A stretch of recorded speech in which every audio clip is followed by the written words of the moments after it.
Nah ini ya, jadi kalau kemarin kita menjelaskan tentang ilmu sebagai apa, ilmu hukum sebagai ilmu, ilmu hukum sebagai ilmu kenyataan, ilmu hukum sebagai metode, ilmu hukum sebagai apa, sebagai kaidah-kaidah. Nah kita coba hari ini sesungguhnya posisi kalau kita mau melakukan sebuah penemuan hukum itu diawali dari apa? Nah, segala sesuatu itu, penalaran hukum itu kan mempergunakan logika hukum. Nah, logika hukum itu tentu saja diawali dari informasi. Informasi masalah yang akan kita selesaikan. Dari informasi yang masalah yang akan kita selesaikan, maka itu sesungguhnya berawal dari dua hal. Pertama, berawal dari satu, ilmu pengetahuan. Dua, berawal dari pengetahuan. Nah, ini informasi awal. Jadi kalau ada sebuah persoalan, maka sesungguhnya hukum itu berfungsi mengelola objek yang sedang kita teliti, tetapi diawali dari informasi. Informasi tentang apa sesungguhnya hakikat yang akan kita selesaikan dan berdasarkan pengetahuan seperti apa. Maka alam pikiran kita berada di dua kubu yang sangat besar ini. Jadi logika berpikir kita ada di standarisasi tentang norma ilmu pengetahuan, dan yang kedua ada di norma pengetahuan yang sudah menjadi bagian yang tidak terpisah yang hidup di masyarakat. Nah, tentu saja tatkala kita mempergunakan logika berpikir kita, maka kemudian logika berpikir kita itu dipengaruhi oleh paling tidak empat aliran ini.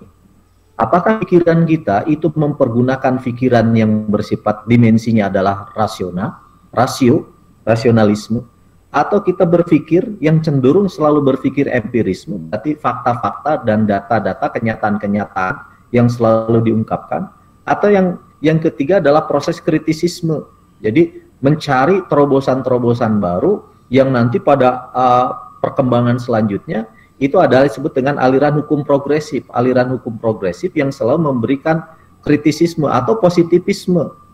Jadi berpikirnya itu selalu berpikir norma-norma yang positif, kebermanfaatan itu telah dituliskan dalam bentuk teks-teks undang-undang. Jadi hukum dipositifkan. Nah, aliran pengetahuan ini kalau kita hidden, kalau kita tutup nggak jadi masalah. Tetapi kita harus berpikir bahwa pikiran kita, logika berpikir kita, logika orang itu dipengaruhi oleh 4 unsur ini. Jadi kalau untuk memahami sebuah perbuatan dan perbuatan itu dilakukan oleh satu subjek hukum, maka seorang pelaku pun itu didorong, dipengaruhi oleh alam pikirannya. Alam pikirannya itu tentu saja ada orang yang alam pikirannya mempergunakan aliran 4 aliran salah satu ini. Nah, oleh karena itu berarti kita juga harus mencoba mendalami sebuah kasus, sebuah perbuatan itu mendalami dari 4 unsur ini. Nah, kemudian setelah kita menemukan logika berpikir, kemudian kan ada masalah hukum. Jika masalah hukum itu ada, berarti masalah hukum itu harus diidentifikasi berdasarkan, hukum itu diidentifikasi berdasarkan fungsinya, berdasarkan sifatnya, berdasarkan strukturnya, dan berdasarkan isinya. Nah, kalau masalah hukum ini kita teridentifikasi, misalkan saja ini masalah hukum ini teridentifikasi, masalahnya ada di isi, ada di substansi. Apanya di substansinya? Contoh, kalau saya sampelkan misalkan saja di hukum perdata, seorang subjek hukum yang kemudian disebut dengan anak kecil dipahami sebagai subjek hukum, dan indikator dari subjek hukum itu adalah harus berusia 21 tahun, maka di hukum perdata itu sudah kita sepakati bahwa anak baru dapat dikategorikan sebagai subjek hukum bila dia berusia 21 tahun. Berarti kalau dia belum berusia 21 tahun, maka dia tidak bisa melakukan perbuatan hukum. Dan jika dia melakukan perbuatan hukum, maka sesungguhnya dia dapat dibatalkan dalam hukum perdata itu. Nah, kemudian ada lagi sekarang. Dari aspek isinya itu misalkan saja ternyata berarti kalau usia anak 21 tahun itu dalam hukum perdata tidak boleh melakukan dan tidak bisa bertindak sebagai subjek hukum, berarti dia tidak boleh melakukan perbuatan hukum, misalkan saja perkawinan, jual beli dan lain sebagainya. Ini kan terjadi perbedaan. Kenapa? Misalkan saja kalau orang membuat perbuatan hukum dalam membuat SIM itu kan harus 17 tahun, tidak 21 tahun. Kalau misalkan seseorang membuat perjanjian jual beli atau masuk menghadap ke notaris, itu kan tidak boleh 21, harus 21 tahun. Hukum awalnya, karena prinsip dasar hukum perdata itu kan 21 tahun. Nah, tetapi faktanya, misalkan saja, bolehkah seorang anak yang sudah berusia 17 tahun, sudah punya KTP, menghadap menjadi subjek hukum dalam jual beli tanah? Nah, dalam hukum perdata, hukum awalnya tidak boleh, tetapi bisa menjadi boleh. Kenapa? Karena ada misalkan saja surat edaran Mahkamah Agung yang memperbolehkan itu. Nah, kalau misalkan anak kecil umur 17 tahun, dia melakukan pernikahan, boleh tidak? Seharusnya tidak boleh. Tetapi fakta hukum kenyataannya, dia diperbolehkan. Diperbolehkan dalam undang-undang tidak cukup 17, tidak melulu 21 tahun, tapi ternyata boleh dinikahkan kalau dia sudah usia 17 tahun dan 19 tahun. Itu kan kayak seperti begitu. Nah, kalau misalkan di bawah 17 tahun, boleh nggak anak kecil melakukan sebuah pernikahan? Boleh.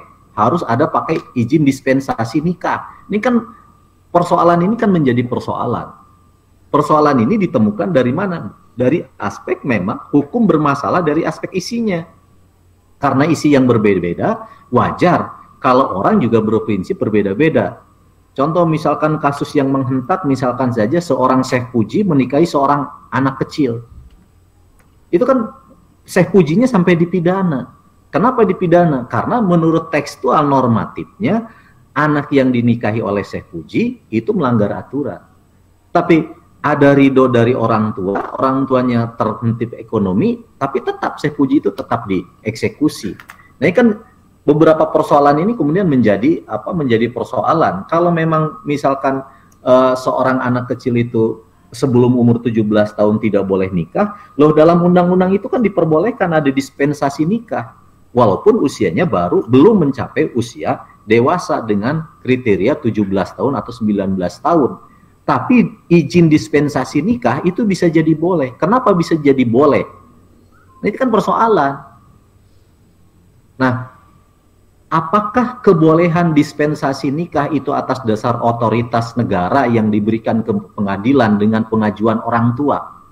Dispensasi nikah itu diberikan izin, diberikan dispensasi oleh pengadilan jika diajukan oleh orang tua. Nah, itu kan beberapa persoalan. Nah, kalau itu terus diungkapkan, persoalan ini akan menjadi besar dan harus diselesaikan. Nah, inilah salah satu ada satu undang-undang yang tidak sinkron dengan undang-undang yang lainnya. Nah, berarti kalau kita menemukan isi undang-undang yang seperti ini kan harus diselesaikan melalui apa penyelesaiannya? Harus di penalaran hukum lagi. Kenapa? Karena memang harus diselesaikan. Dengan cara apa penalaran hukum yang seperti begini? Nah, maka nanti ada beberapa pendekatan. Salah satu yang paling gampang itu adalah pendekatan disinkronisasikan. Ada kemudian teori sinkronisasi hukum. Jadi kalau Anda menemukan satu kasus dengan berbagai macam secara substansi isinya berbeda-beda, maka Anda tinggal sinkronisasikan hukum pendekatannya. Itu cara mendekatinya. Nah, maka kemudian ini kan terjadi apa yang disebut dengan dialog teori. Kenapa terjadi dialog teori? Sebab teori hukum perdata, hukum pernikahan, hukum misalkan hukum agraria, hukum kenotariatan itu kan bisa beda-beda, tapi dalam satu objek yang sama. Maka kemudian harus dicarikan solusi apabila terjadi persoalan-persoalan seperti begini. Nah, secara skematik, maka kalau misalkan dialog teori itu kan bisa dipahami dari Anda mengkonfirmasi teks hukumnya yang dalam bentuk teks hukum itu disebut dengan literatur, dalam bahasa kita kemudian menjadi informasi utama atau primer dalam penelitian itu kan seperti begitu tuh. Dia dikonfirmasi dengan literasi, dengan teori-teori yang ada, atau yang kedua fakta di lapangan kenapa terjadi. Seorang Syekh Puji menikahi anak yang masih di bawah umur tidak mempergunakan izin dispensasi nikah, itu terjadi faktanya, fakta di lapangan terjadi. Pas ditanya orang tuanya, memang orang tuanya mengizinkan, tetapi tetap diproses karena apa? Karena tidak ada izin nikah. Nah, itu kan fakta di lapangan yang terjadi. Nah, oleh karena itu, kalau misalkan kita mau menyelesaikan sebuah persoalan fakta di lapangan, itu berarti kan kita mengidentifikasi realitas dan fakta hukum secara empirik. Apa yang terjadi? Kenapa ini terjadi? Nah, itu kan harus diungkapkan oleh kita semua sebagai sebagai ahli-ahli hukum untuk mencarikan solusi dari apa yang terjadi. Seorang Syekh Puji sesungguhnya dalam kacamata orang tua anaknya itu menjadi pahlawan. Kenapa? Karena bagi orang tua anaknya, dia sudah tidak, misalkan saja tidak lagi mampu membiayai anaknya. Daripada tidak mampu membiayai anaknya, lebih baik dikawinkan dengan seorang Syekh Puji, misalkan kata seperti itu.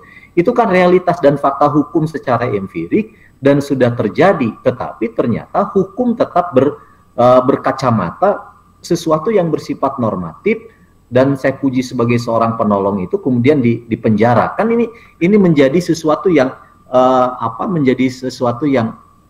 bisa dipahami kok begini, padahal hukum yang berkembang di masyarakat itu adalah dalam kerangka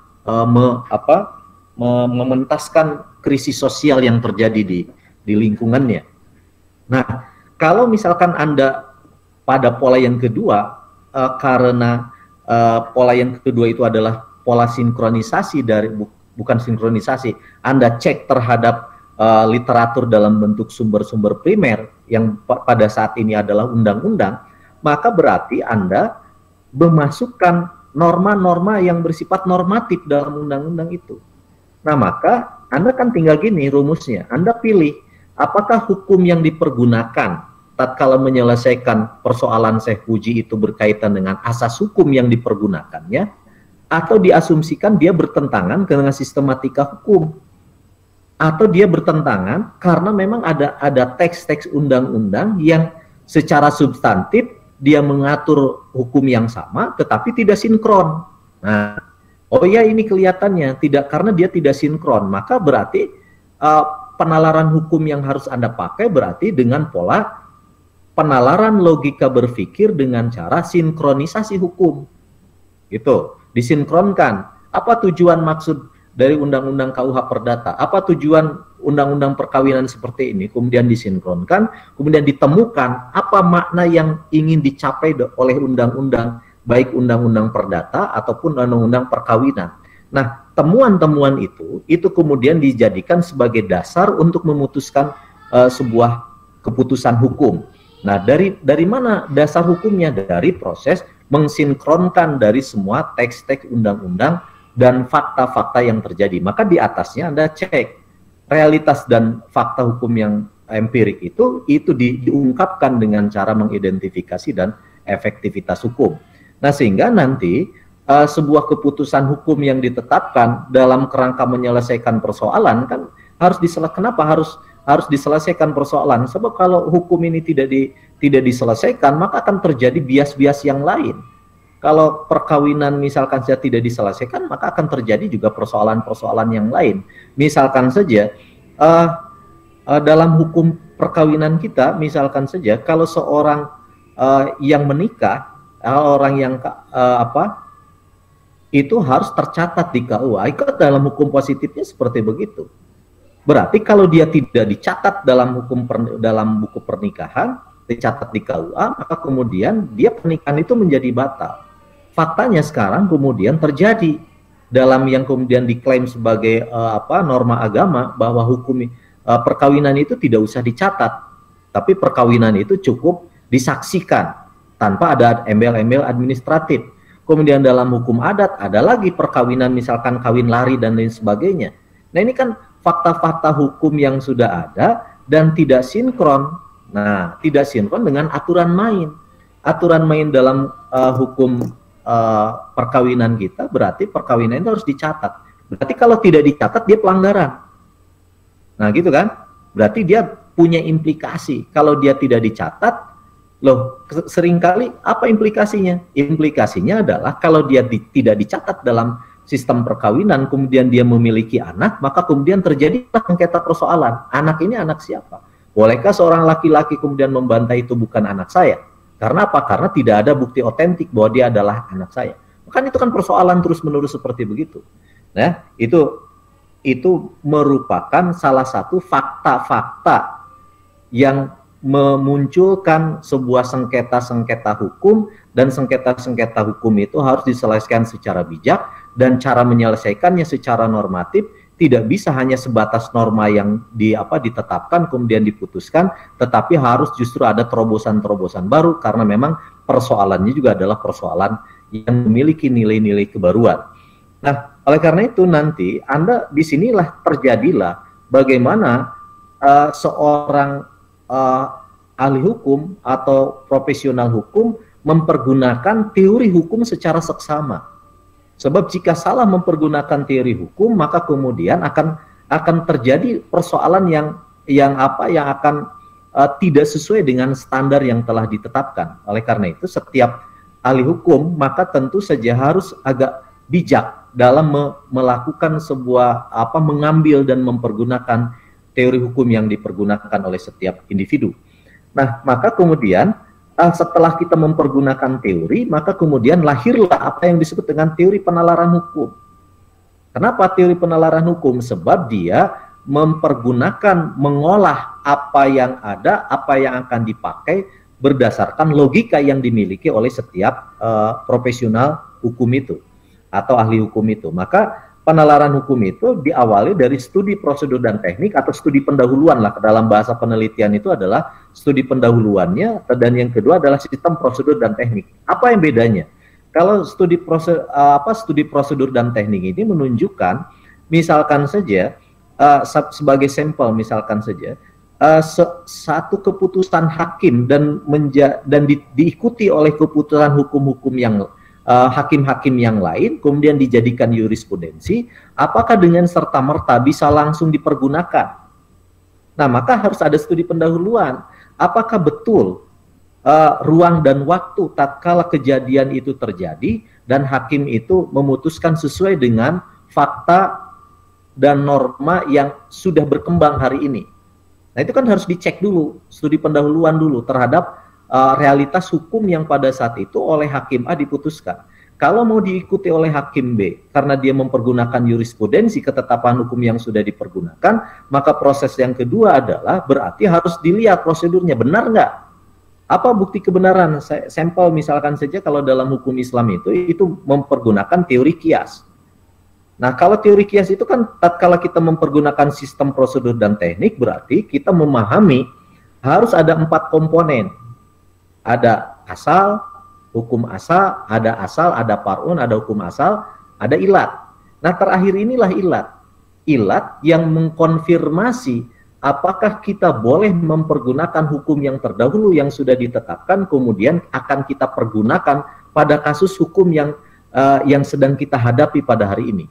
Itulah yang kemudian disebut dengan sistem prosedur dan teknik. Teknik pengambilan, mengadopsi hukum yang sudah ditetapkan oleh hakim yang lain, kemudian dipergunakan oleh hakim yang selanjutnya. Nah, itu sistem adopsi itu berarti menganalisa berdasarkan sistem prosedur dan teknik yang telah ditetapkan.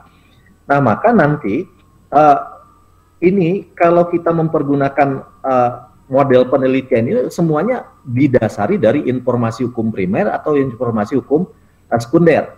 Nah, kenapa? Sebab Anda cek dari mana? Nah, kalau apa yang terjadi yang saya munculkan, maka di sini nih. Nah, di sini. Kalau persengketaan itu adalah berdasarkan tentang sinkronisasi hukum, berarti Anda mengambil dan menganalisa dari sumber yang bersifat autoritatif. Kenapa? Misalkan saja pada satu saat Anda menjadi hakim konstitusi, maka faktanya ada di sini. Bagaimana mengkomunikasikan antara undang-undang yang satu dikonfirmasi dengan undang-undang yang lain. Berarti menyelesaikan hukum seorang hakim yang bersifat hakim konstitusi itu adalah menelaah teks-teks undang-undang dengan undang-undang yang lain. Nah, di sini ini. Tidak lagi menjelaskan ini. Ya. Tapi kalau yang menjelaskan ini berarti dia akan menyelesaikan fakta-fakta yang terjadi di lapangan. Nah, maka dua komponen ini, maka kerangka pemikiran ilmu hukum kemudian diklasifikasikan berdasarkan sesuai klasifikasi. Sebab kenapa? Sebab setiap ilmu hukum sudah diklasifikasikannya, dibagi-bagi. Contoh, misalkan saja ada hukum pidana. Hukum pidana kan sudah jelas asasnya. Ada hukum perdata. Hukum perdata sudah jelas, Pak. Ada norma-normanya. Antara hukum pidana dengan hukum perdata beda-beda normanya. Nah, inilah spesifikasi ini menjadi penciri bahwa apa yang sedang dilakukan, apa yang sedang dianalisis harus fokus dalam mempergunakan kaidah yang dipergunakan dan telah disepakati oleh para ahli hukum itu. Misalkan saja sebagai sampel, kemarin sudah kita dialogkan antara ajas legalitas. Ajas legalitas dalam hukum pidana berarti ada sebuah perbuatan dapat dihukumi apabila memang ada teks hukum yang menyatakan perbuatan itu pelanggaran. Itu kan asas pidana. Tapi kalau hukum perdata bukan atas dasar ajas legalitas, tapi atas dasar kesepakatan. Jika terjadi kesepakatan, maka terjadilah perbuatan hukum. Tapi jika tidak terjadi kesepakatan, maka perbuatan hukum itu tidak terjadi. Nah, itu kan beda asasnya. Nah, maka tatkala Anda mau menyelesaikan persoalan hukum, maka kerangka dasar yang harus dipahami oleh kita semua adalah fokusnya apa yang akan kita selesaikan itu. Apakah berkaitan dengan keperdataan, apakah berkaitan dengan hukum pidana, atau berkaitan dengan dan lain-lain. Ini kan banyak sekali variasi-variasinya, atau misalkan berkaitan dengan hukum tata negara, katakanlah seperti begitu. Kenapa ini dijadikan kerangka pemikirannya? Sebab harus didasarkan sebagai kerangka pemikiran, ditetapkan sebagai mekanisme alur yang akan dipergunakan oleh setiap ahli hukum untuk menyelesaikan persoalan yang dikomunikasikan dengan persoalan masalah hukum yang sedang dihadapi, apakah pidana, perdata, atau hukum tata negara, atau administrasi negara, dan lain sebagainya. Sehingga nanti juga berkaitan dengan yurisdiksi, di mana dia akan ditetapkan, di pengadilan agama, di pengadilan militer, atau pengadilan tata usaha negara, atau di pengadilan umum. Kan tergantung nanti tergantung dari objek yang akan sedang disengketakan itu. Nah, dari kerangka pemikiran ini maka akan muncul hasil yang akan diterapkan itu kan ujung-ujungnya produk. Kalau produk itu nanti produk keputusan itu kan penguatan, penemuan atau membantah. Nah, nanti jadilah sebuah produk. Kalau ini kan dimensinya alur pemikiran, hukum dijadikan sebagai metodologi menyelesaikan persoalan dengan alur metodologi. Nah, kalau misalkan nanti Anda menjadi seorang hakim, maka ada beberapa item yang nggak usah ditampilkan. Misalkan nggak usah ditampilkan, ini kan penguatan ini, hasil ini sudah jadi produk. Itu. Ya, hasil ini sudah jadi produk. Kenapa saya sebutkan produk ini memiliki 3 dimensi? Sebab nanti produk hakim memproduksi, maka dia diidentifikasi, dia adalah merupakan sebuah kebenaran, sampai kebenaran yang lain tidak ada yang membantahnya. Kan begini. Nah, ini ada yang membantahnya. Selama produk ini tidak ada yang membantah, maka produk yang dihasilkan oleh seorang hakim, maka dia adalah kebenaran mutlak. Tetapi jika produk ini dibantah, maka produk itu bisa menjadi batal. Maka ada lagi nanti prinsipnya, ya. Nah, maka kalau dalam bahasa hukum Islam ada nasih mansuh, dalam bahasa hukum positif itu adalah hukum yang belakangan menghapus hukum yang kebelakangan. Itu hampir persis sama dengan teori nasih mansuh. Nah, oleh karena itu nanti juga sebuah produk di pengadilan, misalkan saja tingkat 1, tingkat 1 misalkan dikritisi bahwa produk ini dianggap tidak benar. Nah, tetapi langsung masuk di banding. Di banding itu ternyata bukan membantah, tapi justru menguatkan. Nah, ada ya kadang-kadang jadi ditemukan apa? Ditemukan fakta baru sehingga di tingkat pertama misalkan hukuman 6 tahun, bahkan justru nanti di tingkat banding tidak 6 tahun, justru malah jadi 10 tahun. Kan itu Berarti produk hukum yang pertama itu penguatan, bahkan bisa menemukan. Kalau membantah berarti membatalkan sebuah produk hukum. Nah, kira-kira alur ini itu adalah alur yang kemarin saya sudah sebutkan, bahwa ilmu hukum sebagai ilmu hukum sebagai metode, ilmu hukum sebagai kaidah, itu diimplementasikan dalam alur yang seperti ini. Kita akan temukan pada awalnya adalah Anda akan berakhir pada produk yang akan Anda tampilkan berdasarkan skema yang dikembangkan. Apakah skema ini merupakan skema yang mutlak? Tidak. Skema ini adalah merupakan alur cara berpikir saya untuk mengidentifikasi persoalan. Apabila ada yang lebih mudah dari ini, silakan Anda pergunakan dan Anda presentasikan kemudahan yang menurut Anda mudah. Nah, sampai sini silakan kita dialog. Masih ada? Silakan. Silakan. Izin Pak. Ya, silakan Mangga. Ya, sebetulnya memang secara tertulis maupun secara materi tidak ditemukan adanya kaidah bahwa dalam perdata adanya asas legalitas. Ya. Gitu. Tetapi kan perjanjian antar orang atau antar lembaga, antar badan itu kan masuknya pada apa namanya, manifestasi Pak ya. Nah, kemudian bagaimana dengan PMH, perbuatan melawan hukum, begitu? Itu kan sebetulnya di luar perjanjian, tetapi yang dilanggar adalah peraturan yang ada. Nah, apakah itu tidak masuk dalam kategori legalitas terhadap undang-undang yang ada, begitu Pak? Mohon penjelasannya. Ya, maka ada persoalan nih. Kalau dalam hukum pidana kan berarti ajas legalitas, ya. Ajas legalitas. Kalau hukum perdata apa? Fakta, sun, tanda. Jadi perbuatan hukum itu terjadi karena ada kesepakatan.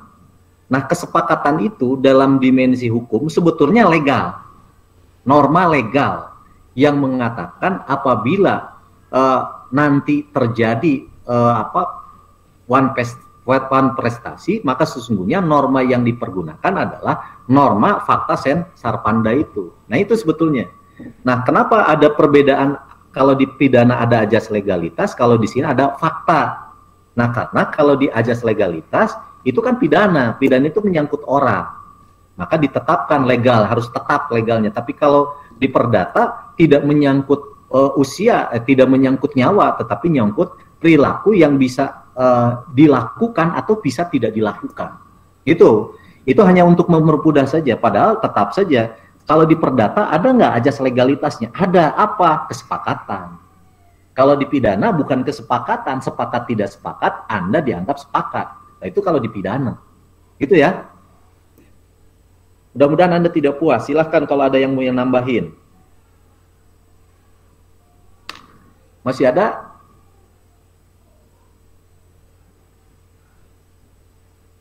Halo?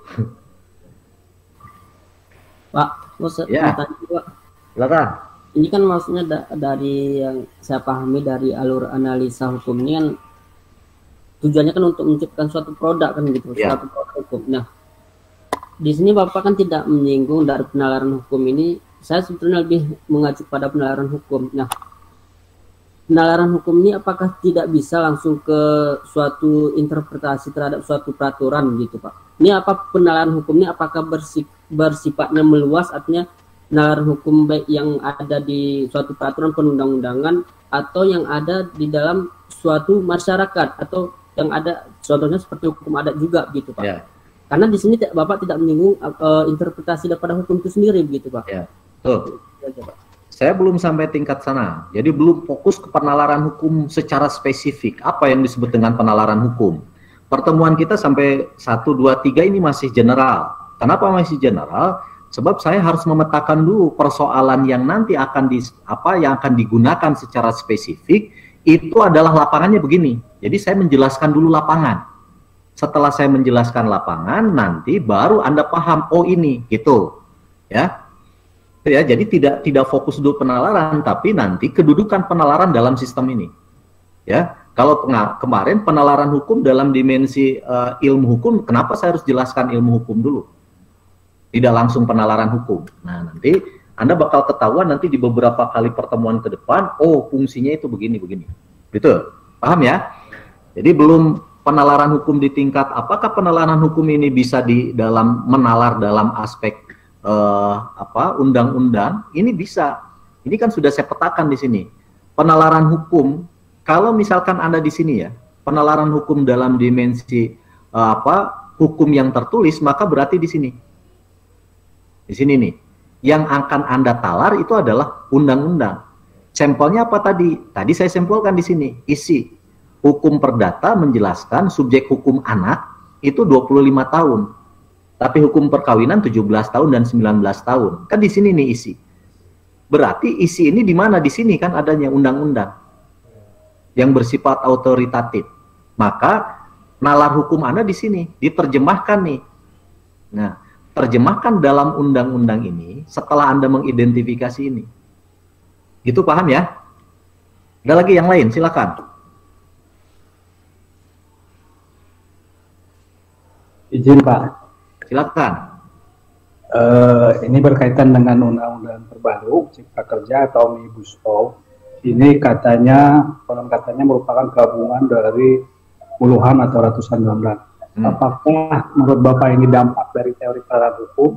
Artinya ingin membereskan berbagai produk yang tumpang tindih seperti hal tadi yang disampaikan oleh Pak Dokter. Terima kasih. Terima kasih. Hukum itu sebetulnya Undang-Undang Cipta Kerja secara ide itu bukan baru. Omnibus Law itu bukan sesuatu produk yang baru sebetulnya ya.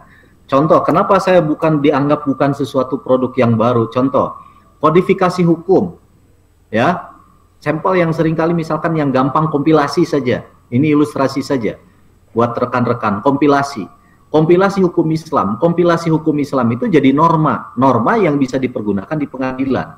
Kenapa dia menjadi norma yang bisa dipakai di pengadilan? Sebab dia sudah dikompilasi dari mana? Dari ribuan pendapat para fuqaha fikih. Kemudian disatukan jadi kompilasi. Nggak usah Anda kalau menjadi seorang hakim kemudian rujuk misalkan pendapat Imam As-Syafi'i ini nggak usah, langsung aja jeblet kompilasi hukum Islam menetapkan seperti ini udah. Sebab kalau Anda mempergunakan pendapat Imam As-Syafi'i, maka orang yang tidak bersependapat dengan Imam As-Syafi'i, maka kemudian akan terjadi pertentangan dan menganggap keputusan yang didasarkan logika Imam As-Syafi'i dianggap tidak benar. Karena apa? Pendapat dia bermadhab misalkan Imam Abu Hanifah. Tapi kalau kau pakai kompilasi hukum Islam, orang sudah selesai. Sudah potong kompas tuh. Yang ribuan kitab-kitab itu sudah dipotong kompas menjadi kompilasi hukum Islam. Itu ilustrasi saja. Ya, ilustrasi saja.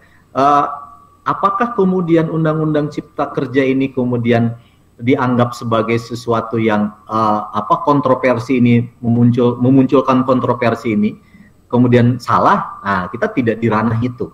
Tidak di ranah itu. Tetapi Omnibus Law sebagai metodologi untuk menyatukan yang banyaknya undang-undang itu sebetulnya dalam sejarahnya sudah dilakukan dengan bentuk apa? Kompilasi. Nah, sebelum kompilasi misalkan saja ada asas misalkan unifikasi misalkan. Nah, tapi beda lagi. Tapi dalam sejarahnya terjadi itu. Tapi yang paling agak spesifik sama itu dengan kompilasi hukum Islam. Gitu ya, ilustrasinya saja ini. Terima kasih. Ada yang lain? Kalau tidak ada kita akhiri saja sampai di sini. Ya, kalau gitu kita cukup saja ya, akhiri saja pertemuan kita. Mengucapkan alhamdulillahirabbil alamin. Sampai di sini mudah-mudahan kita mengambil manfaat dari semua perkuliahan kita. Mudah-mudahan juga kita diberikan rezeki pemahaman terhadap ilmu yang sangat luas, ilmu yang dari Allah yang begitu sangat luas, dan mudah-mudahan kita diberikan kemampuan untuk mampu memahami dan melaksanakannya. Billahi taufiq wal hidayah. Wassalamualaikum warahmatullahi wabarakatuh. Waalaikumsalam.